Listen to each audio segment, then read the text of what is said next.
Audio Jungle.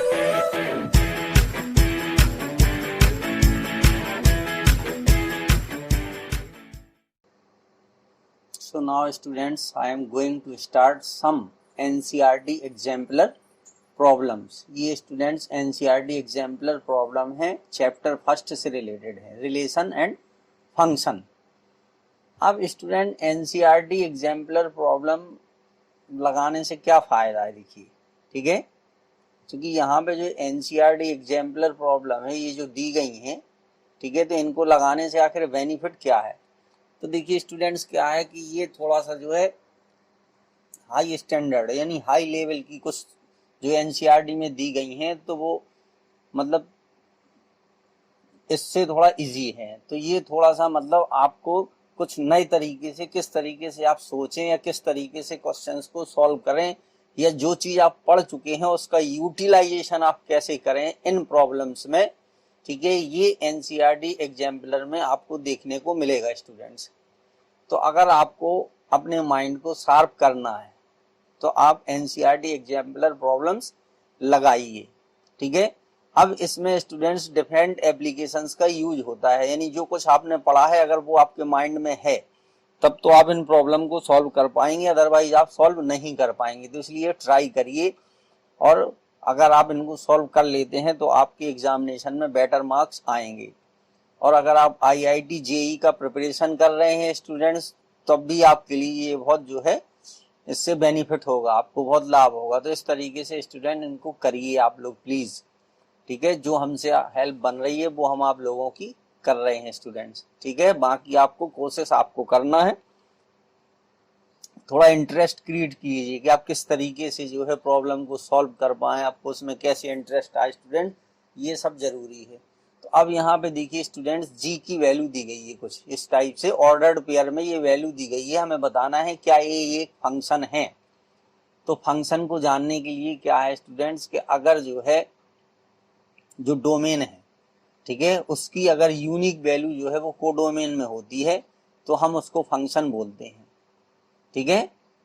तो अब देखिए, नहीं ये तो इज, हाँ बताना है क्या ये फंक्शन है। तो देखिए अब 1 की वैल्यू जो है वो 1 है, 2 की वैल्यू 3 है, 3 की वैल्यू 5 है, 4 की वैल्यू 7 है। तो हर एलिमेंट की एक यूनिक वैल्यू दी गई है स्टूडेंट्स, ठीक है। यानी अगर इस तरीके से देखिए हम इसको रिप्रेजेंट करें, ये ठीक है, समझाने के लिए। बाकी देखिए डोमेन की वैल्यू है 1, 2, 3 और 4, ठीक है। सॉल्व कैसे करना वो हम आपको बाद में बताएंगे, ठीक है। फिर इसके बाद है 1, 3, 5 और 7। तो देखिए स्टूडेंट्स 1 का जो इमेज है वो 1 है, ठीक है, 2 का जो इमेज है वो 3 है, और 3 का जो इमेज है वो 5 है, और 4 का जो इमेज है वो 7 है, ठीक है। तो डिफरेंट एलिमेंट की इमेज मतलब यूनिक है। 1 का इमेज अपने आप में कोई ये नहीं है कि 1 का इमेज 1 भी हो और 1 का इमेज 3 भी हो, तब ये जो है फंक्शन हमारा नहीं होता, ठीक है। तो ये क्या है student, so it is a function. ये क्या है, हमारा एक फंक्शन है, ये हमारा फंक्शन हो जाएगा student. If G is described by, अब मान लीजिए जी की वैल्यू क्या दी गई है, देखिए जी एक्स इज इक्वल टू दिया गया है अल्फा एक्स प्लस बीटा, ठीक है। अब यहां से इसको देखने से हमें क्या पता चल रहा है स्टूडेंट्स कि देखिए जी1 की वैल्यू, ठीक है, ये जो डेटा हमारा दिया है जी बराबर 1,1, तो इस 1,1 का मतलब क्या है, इसका मतलब है कि जी1 की वैल्यू 1 है और जी2 की जो वैल्यू है वो 3 है। इसी तरीके से जी3 की जो वैल्यू है वो 5 होगी। फिर जी4 है तो जी4 की वैल्यू क्या होगी स्टूडेंट, 7 हो जाएगी। तो अब इस तरीके से अगर हम जो है इसमें x की वैल्यू 1 रख देते हैं यहाँ पर, देखिए अगर हम g1 फाइंड करें तो g1 इज इक्वल टू क्या हो जाएगा, सब जगह x की वैल्यू 1 रख दीजिए, तो ये आ गया अल्फा प्लस बीटा, और g1 की वैल्यू कितनी दी गई स्टूडेंट, 1, देखिए यहाँ पर, तो ये आ गया हमारा 1 is equal to alpha plus beta. एक इक्वेशन ये बन गई हमारी, ये इक्वेशन फर्स्ट हो गई। दूसरी इक्वेशन क्या होगी, अगर हम मान लीजिए x की वैल्यू स्टूडेंट्स 2 पुट कर देते, क्योंकि यहाँ पे देखिए ये x की वैल्यू 1 है और ये 2 है, तो G2 इज इक्वल टू क्या हो जाएगा, ठीक है, इसमें पुट कर देंगे तो ये आ जाएगा 2 अल्फा प्लस बीटा। अब देखिए G2 की वैल्यू कितनी है, 3 है, यहाँ पे हमने लिख रखी है G2 की वैल्यू 3 है, तो ये 3 इज इक्वल टू आ गया 2 अल्फा प्लस बीटा। अब इन दोनों इक्वेशन को स्टूडेंट सॉल्व कर देंगे, तो जब इन दोनों इक्वेशन को देखिए यहाँ पर सॉल्व कर देंगे तो ये आएगा कि alpha plus beta equal to 1 और ये दिया है 2 alpha plus beta equal to 3, ये हो गया। अब स्टूडेंट इसको सब्ट्रैक्ट कर दीजिए, माइनस माइनस माइनस, तो देखिए minus alpha is equal to -2 आएगा, तो अल्फा की वैल्यू कितनी आ गई, 2 आ गई, ठीक है। अब अल्फा की वैल्यू यहाँ पर 2 पुट कर देंगे इस इक्वेशन फर्स्ट में, तो बीटा की वैल्यू आ जाएगी -1, बीटा की वैल्यू कितनी आ गई, -1 आ गई। तो अब स्टूडेंट्स जो हमें पर्टिकुलर फंक्शन मिला वो क्या मिला है, gx इज इक्वल टू, ये मिला हमें अल्फा की वैल्यू 2 है, ये आया 2x -1, ठीक है। तो अब स्टूडेंट्स हमने इन G1 और G2 का यूज किया है, लेकिन हमने G3 का यूज नहीं किया। तो अगर जो हमें इक्वेशन ये फाइंड हुई है, इससे अगर हम G3 की वैल्यू फाइंड करें, ठीक है, तो देखिए 5 आ जाएगी। अगर हम यहाँ G3 की वैल्यू फाइंड करेंगे तो कितना आएगा, 2 3 या 6 -1 इज इक्वल टू 5, ठीक है। तो देखिए यहाँ भी 5 है और यहाँ 5 पहले से दे रखा है उसने, तो इसका मतलब है बाकी जो वैल्यूज है वो उसको क्या है, सेटिस्फाई कर रहा है। तो ये student very short answer type question था, तो ये हमारा जो है, ये जो वैल्यू है ये आंसर आ गई, अल्फा इज इक्वल टू 2 और बीटा इज इक्वल टू -1, ये इस क्वेश्चन का आंसर आ गया। तो ये क्वेश्चन 7 स्टूडेंट्स हमें इस तरीके से करना था, ठीक है। अब देखिए क्वेश्चन नंबर 8। तो अब क्वेश्चन नंबर 8 में क्या है स्टूडेंट्स, ठीक है, इसमें ध्यान से देखिए, are the following set of ordered pairs functions, ठीक है, are the following set of order pairs functions. तो क्या हमें ये बताना है क्या ये फंक्शन होंगे या नहीं होंगे, इफ सो, अगर है तो आगे बढ़ेंगे, examine whether the mapping is injective और सर्जेक्टिव। तो पहले वाला क्या है स्टूडेंट्स, देखिए इसमें दिया है X Y such that X is a person, Y is the mother of X. इसमें क्या है स्टूडेंट, ये दिया गया है, देखिए X comma Y such that X is a person और वाई इज द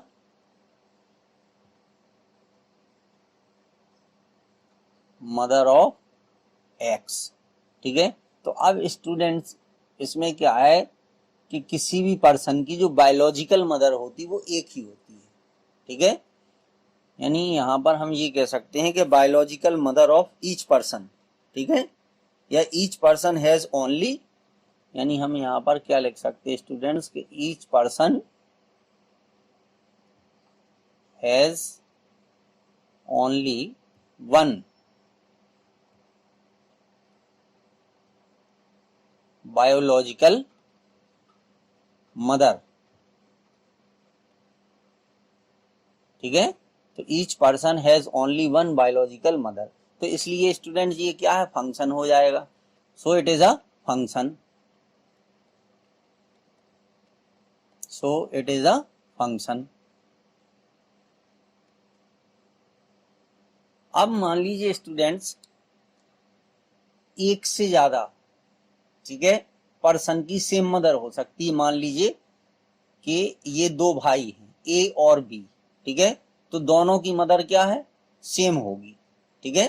तो दोनों की मदर क्या होगी, सेम हो जाएगी, ए की मदर भी वाई है और बी की मदर भी वाई है, ठीक है।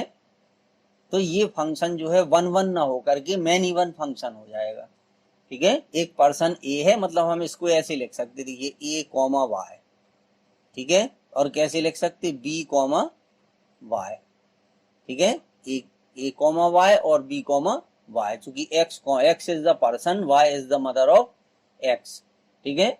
तो ये मैनी वन फंक्शन हो जाएगा, ठीक है। ये मैनी वन फंक्शन हो जाएगा। ठीक है, ए और बी दोनों का इमेज जो है वो वाई हो जाएगा, चूंकि more than one person have same mother, more than one person, तो यहाँ पे एक से ज्यादा पर्सन है उनकी सेम मदर हो सकती है। ठीक है, ए की भी मदर वाई है और बी की भी मदर वाई है, so it is a many one function. क्या होगा? Many one function. अब स्टूडेंट देखिए ये फंक्शन क्या होगा? ऑन टू हो जाएगा। ठीक है, चूंकि दो पर्सन है और दोनों, तो यहाँ पर जो कोडोमेन में है कोई भी ऐसा एलिमेंट नहीं है, यानी कोडोमेन के हर एलिमेंट का प्री इमेज किस में है? डोमेन में है। ठीक है, so it is a surjective. ठीक है, इट इज सर्जेक्टिव, यानी ऑन टू होगा। सर्जेक्टिव का मतलब क्या है? Onto. ठीक है, इंजेक्टिव नहीं है लेकिन सर्जेक्टिव है। तो ये फर्स्ट वाला था, इसको हमें इस तरीके से करना था। सेकंड में क्या है स्टूडेंट्स? सेकंड में क्या है? कह रहा है ए comma B such that A is person, B is an ancestor of A. तो अब स्टूडेंट एक ही पर्सन के एक से ज्यादा पूर्वज हो सकते हैं। एंसेस्टर का मतलब है उसके पितर या पूर्वज। ठीक है, यानी दादा दादी परदादा परदादी। ठीक है, तो इसलिए ये क्या है? एक फंक्शन नहीं है। ठीक है, तो इसमें ये हो जाएगा कि वन पर्सन। ठीक है, अब इसमें हम लिख देंगे कि one person has more than one. ठीक है, एंसेस्टर्स। ठीक है, तो अब यहां पर स्टूडेंट थोड़ी सी देखिए प्रॉब्लम डिफरेंट हो गई। डिफरेंट कैसी हो गई कि मान लीजिए यहां पर एक हमने, ठीक है, एक पर्सन ये है, तो अब उसके पूर्वज मान लीजिए ये यहां पर, ठीक है, यहां पर ग्रांड फादर हो गए, यहां पर उसकी ग्रांड मदर हो गई। ठीक है, तो ये इस तरीके से रिलेटेड होगा। तो जब भी एक एलिमेंट के दो इमेज हो स्टूडेंट्स, दो एलिमेंट का एक इमेज हो सकता है, लेकिन अगर एक एलिमेंट के दो इमेज हैं, एक एलिमेंट के दो इमेज हैं, तो ये एक एलिमेंट के दो इमेज नहीं हो सकते हैं। ठीक है, तो एक एलिमेंट के अगर दो इमेज होंगे तो ये फंक्शन जो है, तो सो it is not a function, तो ये फंक्शन होगा ही नहीं students. So it is not a function. ठीक है, तो ये फंक्शन नहीं होगा। ठीक है, तो ये स्टूडेंट फंक्शन नहीं है। जब फंक्शन नहीं है तो हमें आगे कोई मतलब नहीं है उससे। ठीक है, तो ये थोड़ा सा समझने वाली बात है और कुछ नहीं है स्टूडेंट्स। ठीक है, तो ये फंक्शन नहीं होता है। जैसे मान लीजिए अगर हम ये बात,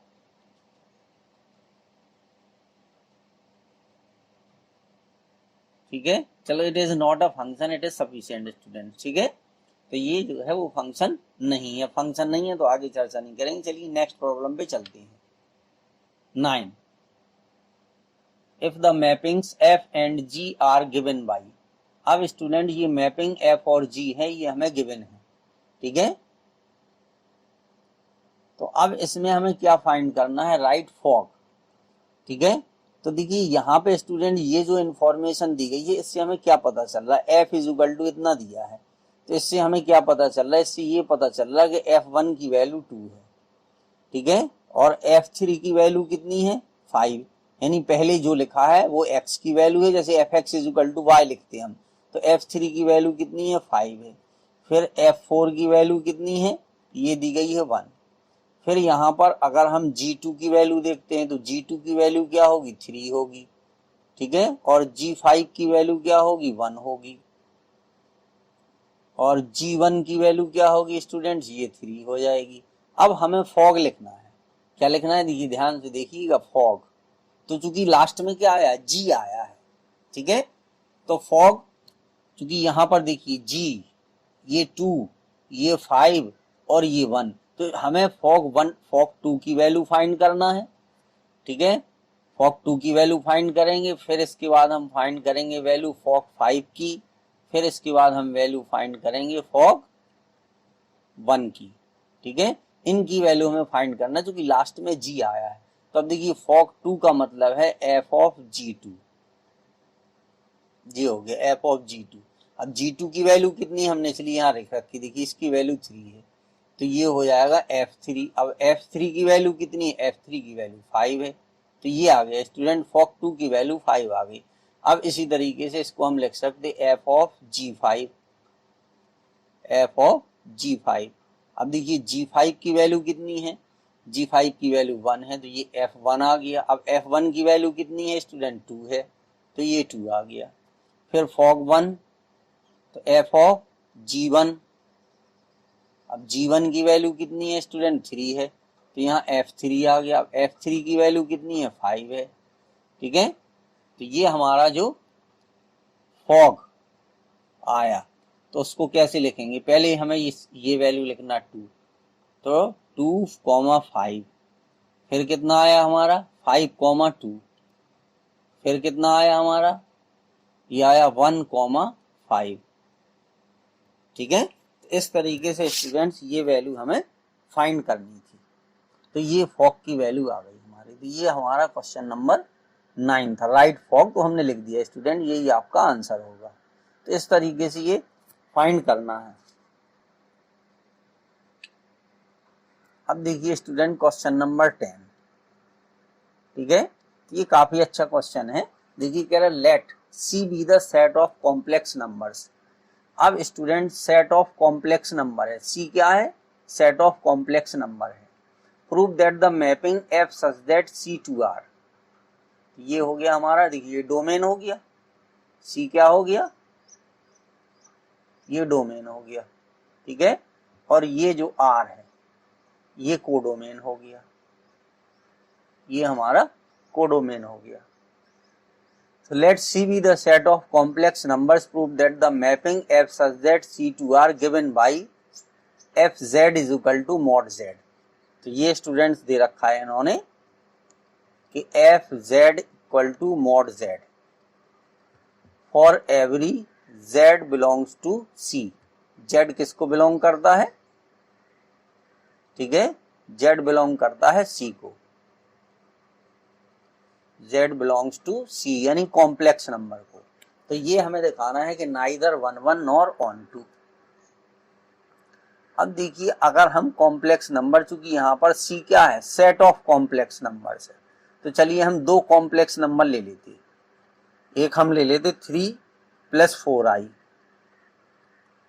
ठीक है, दूसरा कॉम्प्लेक्स नंबर हम ले लेते 3 - 4i, ये होगा स्टूडेंट्स।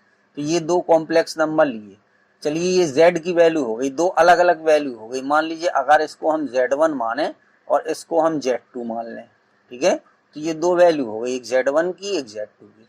तो f हम पहले निकाल लेंगे 3 + 4i, ठीक है। तो अब mod z क्या होता, देखिए mod z बराबर यानी मॉडुलस ऑफ z बराबर होता है रूट के अंदर x² + y², ठीक है। अगर कोई complex number c is equal to कितना दिया है, x + iy दिया है, ठीक है, तो उसके लिए मॉडुलस z की ये वैल्यू होती है।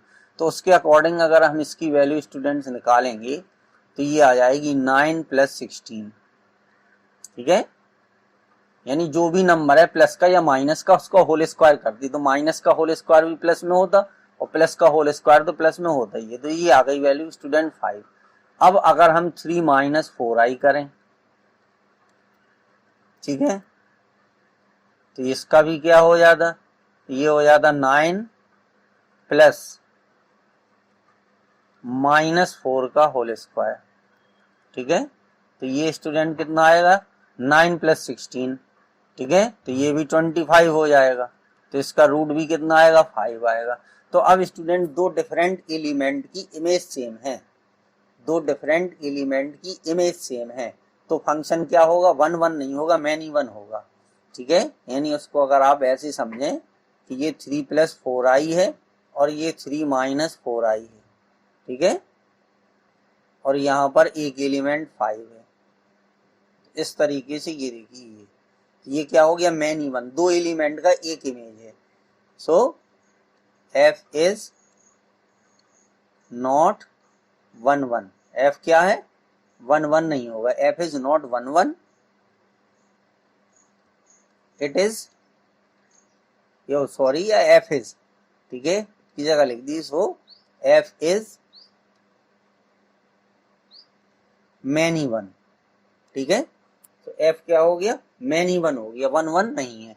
अब स्टूडेंट देखिए ऑन टू हम कैसे करते थे, देखिए ऑन टू हम जब करते थे तो थोड़ा सा फर्क तरीके से, यानी हम पहले आपको बता दें कि ऑन टू करेंगे कैसे हम, ठीक है। तो ऑन टू करने के लिए हम क्या करते थे स्टूडेंट्स, fx = y मान लेते थे, ठीक है, fx = हम मान लेते थे y, ठीक है, और x की वैल्यू जो है वो हम y के टर्म में फाइंड करते थे, x की वैल्यू, ठीक है, यानी जो हम वैल्यू ऑफ x होती थी वो इन टर्म्स ऑफ y ले लेते, फिर उसमें y की कोई वैल्यू रखते थे और x की जो वैल्यू चाहिए, जैसे रियल चाहिए तो रियल नंबर आ जाए, नेचुरल चाहिए तो नेचुरल आ जाए, तो इस तरीके से हम करते थे। तो अब यहाँ पर स्टूडेंट्स क्या है हमारा, देखिए z बिलोंग्स टू c है, z किसको बिलोंग करता है, कॉम्प्लेक्स नंबर को, ठीक है। तो अगर हम कोई रियल नंबर लेते हैं, ठीक है, अगर हम मान लीजिए y का मतलब यहाँ क्या है कोडोमेन, अगर हम कोई रियल नंबर लें, ठीक है, तो उसके लिए जो हमें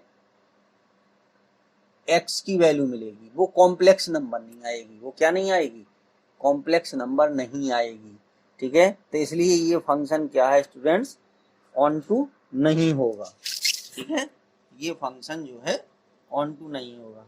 अब देखिए क्यों नहीं होगा, यहाँ पर हम करके बताते हैं आपको। अब इसमें क्या है स्टूडेंट्स, जो मॉड z की वैल्यू, ठीक है, मॉड z का मतलब है y की वैल्यू, ये ग्रेटर और इक्वल टू 0, ठीक है, for every z belongs to c, ठीक है, क्योंकि यहाँ पर आप देख सकते हैं ये हमने निकाली है, जो मॉड z की वैल्यू आई थी ये 5 आई थी, तो ये ग्रेटर और इक्वल किससे होगी, 0 से होगी, but codomain given, but codomain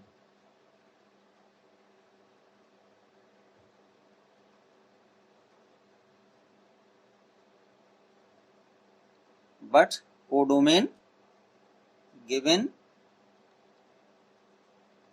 is r, यानी वो रियल नंबर है, ठीक है, यानी z इज ग्रेटर और equal to 0 for every z belongs to c, अगर हम ये complex number, but codomain given is r, ठीक है, तो हमें कॉम्प्लेक्स नंबर फाइंड नहीं होगा, ठीक है, कॉम्प्लेक्स नंबर जो है वो फाइंड नहीं होगा, hence f is not on to.